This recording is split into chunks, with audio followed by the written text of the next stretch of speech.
নমস্কাৰ আপোনালোকলৈ এটা নতুন ভিডিঅ' লৈ আহিছোঁ যিসমূহ দিৱস আমি পালন কৰোঁ সেই দিৱসসমূহৰ ওপৰত এটা ভিডিঅ' বনাই লৈ আহিছোঁ প্ৰথমটো হৈছে শিল্পী দিৱস কিমান তাৰিখে পালন কৰা হয় 17 জানুৱাৰী তাৰিখে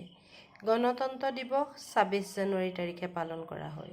নেতাজী দিৱস 23 জানুৱাৰী তাৰিখে পালন কৰা হয় স্বাধীনতা দিৱস 15 আগষ্ট তাৰিখে পালন কৰা হয় আমি সকলোৱে জানো শিক্ষক দিৱস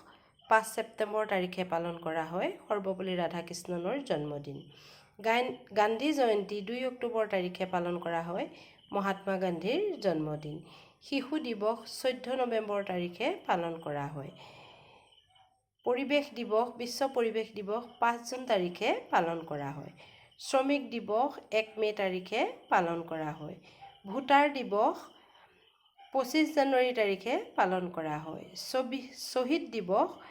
30 জানুৱাৰী তাৰিখে জানুৱাৰী মাহৰ 30 তাৰিখে পালন কৰা হয় নাৰী দিৱস প্ৰতি বছৰে 8 মাৰ্চ তাৰিখে পালন কৰা হয় স্বাস্থ্য দিৱস হেলথ দিৱস বুলিও কয় 7 এপ্ৰিল তাৰিখে পালন কৰা হয় ৰাভা দিৱস বিষ্ণুপ্ৰসাদ ৰাভাদেৱৰ মৃত্যুদিন 20 জুন তাৰিখে পালন কৰা হয় বিজ্ঞান দিৱস 28 ফেব্ৰুৱাৰী তাৰিখে পালন কৰা হয় নাৰী দিৱস 8 মাৰ্চ তাৰিখে পালন কৰা হয় জল দিৱস 22 মাৰ্চ তাৰিখে পালন কৰা হয় অসম দিৱস বা চুকাফা দিৱস 2 ডিচেম্বৰ তাৰিখে পালন কৰা হয়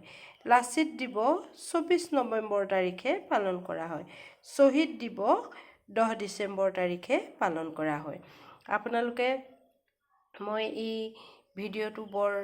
যত্নৰে আপোনালোকৰ কাৰণে আগবঢ়াই দিছোঁ আপোনালোকে ভালদৰে চাব আৰু শুনিব যিহেতু এই দিৱসসমূহ আমাৰ খুবেই প্ৰয়োজন হৈ থাকে আৰু এই দিৱসসমূহ পৰীক্ষাত যিকোনো পৰীক্ষাতেই আহে আপোনালোকৰ কাৰণে বৰ গুৰুত্বপূৰ্ণ হ'ব আশা কৰিম আপোনালোকে ভিডিঅ'টো ভালদৰে শুনিব আৰু দিৱসসমূহৰ নাম ভালদৰে মনত ৰাখিব দেই ধন্যবাদ